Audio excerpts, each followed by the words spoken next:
Security force, special security ফোর্সের কথা আলাপ করছি, তার বৈশিষ্ট্যকে কেন্দ্র করে। এটার বৈশিষ্ট্য হলো, আমি যতটুকু বুঝি, সর্বোত্তমকে একত্র করা। আমাদের ফোর্সেসের যত জায়গা, যত কিছু আছে, যারা আছেন তাদের মধ্য থেকে বেস্ট অফ দ্য বেস্ট, তাদেরকে একত্র করে জাতির সর্বোচ্চ পর্যায়ে আমাদের প্রস্তুতি, আমাদের সাহস, আমাদের কাজে দক্ষতা, এটাকে ডিফাইন করা, এটাই হলো special forces, special security forces. এটা আমার দৃষ্টিতে অনেকটা অলিম্পিকের মতো, যে ন্যাশনাল অলিম্পিকে দেশের সেরা যারা ক্রীড়াবিদ তারা এসে প্রতিযোগিতায় নামে, তার মধ্যে থেকে সর্বোচ্চ বাছাই হয়। সে বছরের সর্বোচ্চ, কিন্তু জাতির সর্বোচ্চ। এই বছরের সর্বোচ্চ জাতির সর্বোচ্চ নাও হতে পারে। জাতির সর্বোচ্চ হয়তো 3 বছর আগে একজন ডিফাইন করে গেছে, এখনো সেখানে পৌঁছে নেই, এবার পৌঁছতে পারেনি। কাজে আমরা ক্রমে ক্রমে জাতির সর্বোচ্চটা ডিফাইন করি, এই যে আমরা প্রস্তুতি নিতে পারি। সেটা শারীরিক, সেটা মানসিক, এই ক্ষেত্রে শারীরিক, মানসিক এবং প্রযুক্তিগত। আমাদের বেস্ট কি, আমাদের সর্বোচ্চ কোথায়, সেটাকে ডিফাইন করে। কাজেই এইরকম একটা ফোর্স, তার প্রতিষ্ঠা বার্ষিকী আমাদের জন্য এটা মস্ত বড় আনন্দের দিন, উৎসাহের দিন, উৎসবের দিন। এটা শুধু নিজের দেশে, যে বললাম একটা ন্যাশনাল অলিম্পিক, কিন্তু একটা গ্লোবাল অলিম্পিকও আছে, ওটাও মনে রাখতে হবে।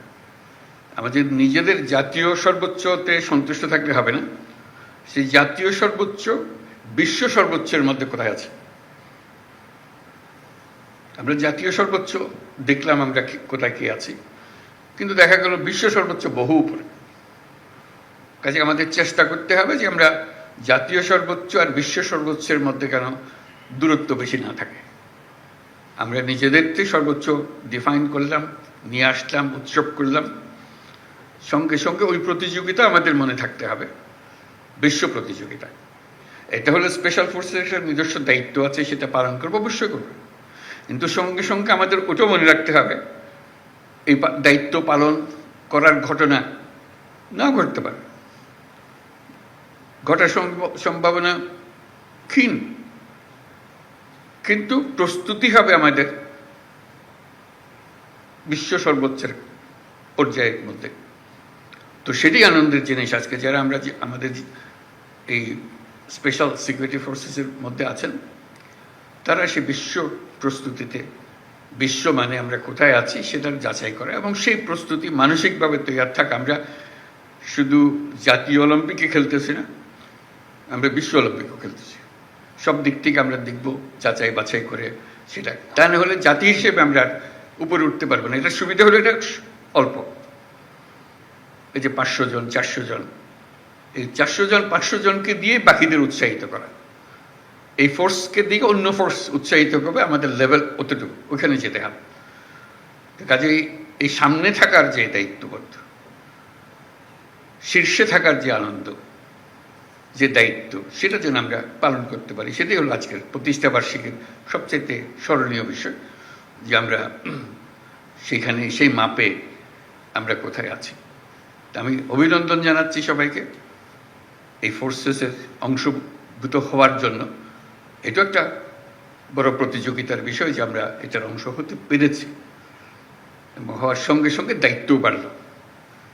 এটা যেন আমরা নামিয়ে না ফেলি, আমাদের যে মান, সে মানে যেন আমরা নিচের দিকে না গিয়ে বরং উপরের দিকে আমরা উঠিয়ে দিতে পারি। প্রতিবার যখন এই ফোর্সেস গঠন হয়, সেই গঠনের মধ্যে আমরা প্রতিবারেই ধাপে ধাপে উঠছি, ওই বিশ্বমানের কাছাকাছি চলে যাচ্ছি, এরকম যেন আমরা মনে রাখতে পারি। সেটা ছিল আমার প্রাথমিক বক্তব্য। আমি লিখিত যে বক্তব্য আছে সেটা পড়ে শোনাই। এসএসএফের 39তম প্রতিষ্ঠাবার্ষিকী উপলক্ষে আয়োজিত এই অনুষ্ঠানে আমাকে আমন্ত্রণ করার জন্য ধন্যবাদ। প্রতি বছরের নিয়ে এবছরও এসএসএফ প্রতিষ্ঠাবার্ষিকী পালন করছে। এসএসএফ অন্য বাহিনীর তুলনায় একটি ক্ষুদ্র বাহিনী, তবে এর কাজের গুরুত্ব এবং সংবেদনশীলতা অনেক বেশি। এই বাহিনী আমার নেতৃত্বে ও তত্ত্বাবধানে পরিচালিত হয়। এসএসএফ একটি প্রশিক্ষিত ও সুশৃঙ্খল বাহিনী যারা আমার ও রাষ্ট্রপতির সার্বক্ষণিক নিরাপত্তা নিশ্চিত করে। এটা একটা দায়িত্ব। আমি যেটা বললাম সে দায়িত্বেরও বাইরে আরেকটা দায়িত্ব আছে, সেটা হলো বিশ্বমানে চলে যাওয়া।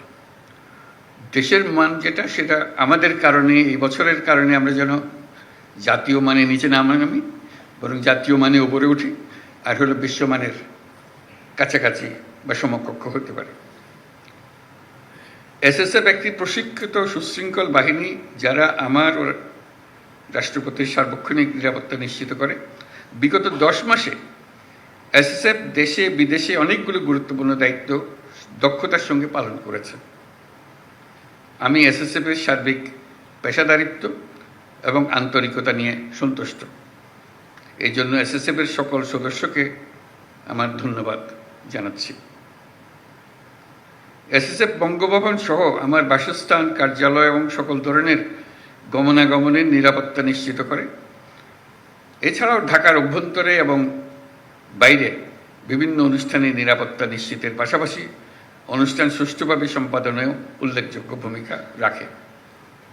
সম্প্রতি কক্সবাজার এবং রোহিঙ্গা ক্যাম্প পরিদর্শন, চট্টগ্রাম বন্দর, চট্টগ্রাম বিশ্ববিদ্যালয় সমাবর্তন অনুষ্ঠানে এসএসএফ অন্যান্য বাহিনীদের সাথে সমন্বয় করে সফলভাবে নিরাপত্তা নিশ্চিত করেছে।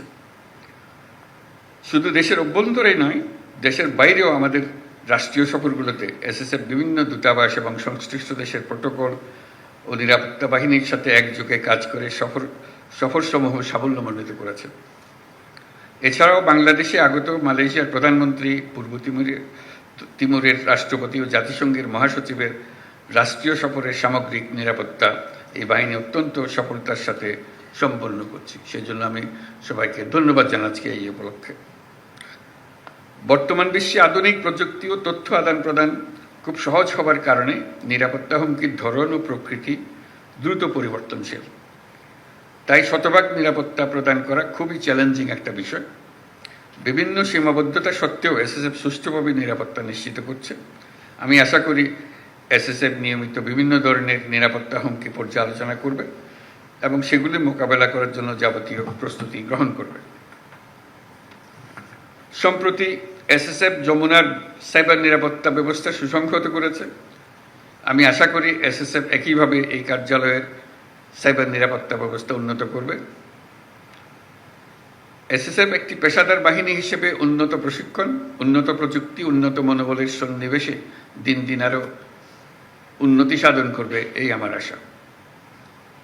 নিরাপত্তার খাতিরে এসএসএফকে বিভিন্ন ধরনের সীমাবদ্ধতা আরোপ করতে হয়, যা অনেক সময় জনভোগান্তির সৃষ্টি করে।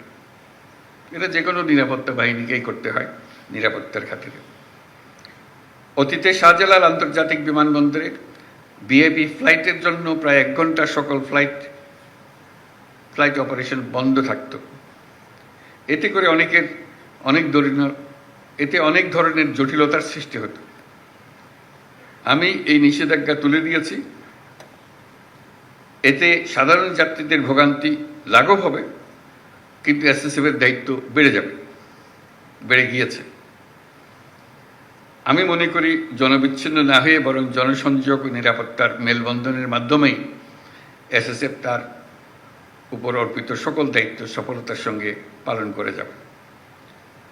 আমি জেনে আশ্বস্ত হলাম যে এসএসএফের প্রশিক্ষণ, অস্ত্র ও সরঞ্জামাদির আধুনিকায়ন প্রক্রিয়া চলমান রয়েছে। বিশেষ করে গত 5ই আগস্ট 2024 তারিখে এই বাহিনীর কিছু যানবাহন ও সরঞ্জামাদির ক্ষয়ক্ষতি হয়েছিল, যা অল্প সময়ের মধ্যে কার্যক্ষম করা হয়েছে। পাশাপাশি বাহিনীর আভিযানিক কার্যক্রম আরও বেগবান ও কার্যকরী করার লক্ষ্যে অত্যাধুনিক অস্ত্র সরঞ্জামাদির ব্যবহার ও দেশে বিদেশে উন্নত প্রশিক্ষণ গ্রহণের মাধ্যমে প্রতিটি সদস্যের সক্ষমতা বৃদ্ধির প্রক্রিয়া অব্যাহত রয়েছে। খুব শীঘ্রই এসএসএফ তাদের 12 বছরের পুরাতন বিএইচএফ রেডিও কমিউনিকেশন সিস্টেম পরিবর্তন করে সর্বশেষ মডেলের ইউএইচএফ রেডিও কমিউনিকেশন সিস্টেম সংযোজন করবে, যা তাদের আভিযানিক কার্যদক্ষতা বহুলাংশ বৃদ্ধি করবে। আমি জেনে খুশি হয়েছি যে এসএসএফের অত্যাধুনিক ইনডোর ফায়ারিং রেঞ্জের কাজ প্রায় সমাপ্ত এবং আগামী মাস থেকে এটা ব্যবহার করা সম্ভব হবে। এই ফায়ারিং রেঞ্জের জন্য ভূমি বরাদ্দ সহ অন্যান্য সহযোগিতা প্রদান করার জন্য বাংলাদেশ বিমান বাহিনীকে আন্তরিক ধন্যবাদ জানাচ্ছি। প্রিয় এসএসএফ সদস্যবৃন্দ, আমি জানি এসএসএফকে সার্বিক নিরাপত্তা নিশ্চিত করতে বিভিন্ন আইনশৃঙ্খলা রক্ষাকারী বাহিনী, সামরিক বাহিনী, পিজিআর ও গোয়েন্দা সংস্থাসমূহের উপর নির্ভর করতে হয়। তাই আমি আশা করব এসএসএফ সকল সহযোগী বাহিনী ও সংস্থার সাথে সুসম্পর্ক বজায় রাখবে এবং নিবিড় যোগাযোগ ও সমন্বয়ের মাধ্যমে তারা দায়িত্ব পালন করবে। এসএসএফকে একটি অত্যাধুনিক এবং পেশাদার বাহিনী হিসেবে গড়ে তোলার লক্ষ্যে সেনা, নৌ, বিমান, পুলিশ ও আনসার বাহিনী হতে চৌকস অফিসার নির্বাচন ও প্রেরণ করায় আমি সকল বাহিনী প্রধানদের প্রতি গভীর কৃতজ্ঞতা প্রকাশ করছি। বিশেষ করে এসএসএফকে বিভিন্ন ধরনের প্রশিক্ষণ সহায়তা প্রদান করার জন্য বাংলাদেশ সেনাবাহিনীকে আমার ধন্যবাদ জ্ঞাপন করছি। প্রিয় এসএসএফ সদস্যবৃন্দ, রাষ্ট্রঘোষিত ভিআইপিদের নিরাপত্তা প্রদানে পেশাগত দক্ষতা অর্জনের পাশাপাশি চারিত্রিক দৃঢ়তা, উন্নত শৃঙ্খলা, সততা, দায়িত্বশীলতা এবং মানবিক গুণাবলীর বিষয়সমূহ গুরুত্বের সাথে বিবেচনা করতে হবে এবং সকল ধরনের রাজনৈতিক মতাদর্শের ঊর্ধ্বে থেকে পেশাদারিত্বের সাথে কাজ করে যেতে হবে। পরিশেষে আমি এসএসএফের মহাপরিচালক ও সকল সদস্যদের এই অনুষ্ঠান আয়োজনের জন্য আন্তরিক ধন্যবাদ জানাই। আমি বিশ্বাস করি সুযোগ্য নেতৃত্ব এবং সঠিক দিক নির্দেশনা এবং এই বাহিনীর প্রত্যেক সদস্যের পেশাদারিত্ব ও আন্তরিকতার মাধ্যমে এসএসএফের উত্তরোত্তর উন্নতি অব্যাহত থাকবে।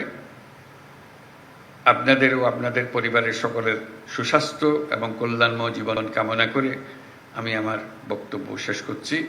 সকলকে অশেষ ধন্যবাদ। আল্লাহ হাফেজ। বাংলাদেশের সমৃদ্ধি, ইতিহাস এবং সম্ভাবনার নতুন দিগন্ত।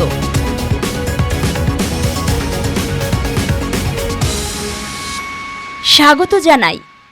ভোক্তা টিভি হোক আপনার বিশ্বস্ত খবরের উৎস।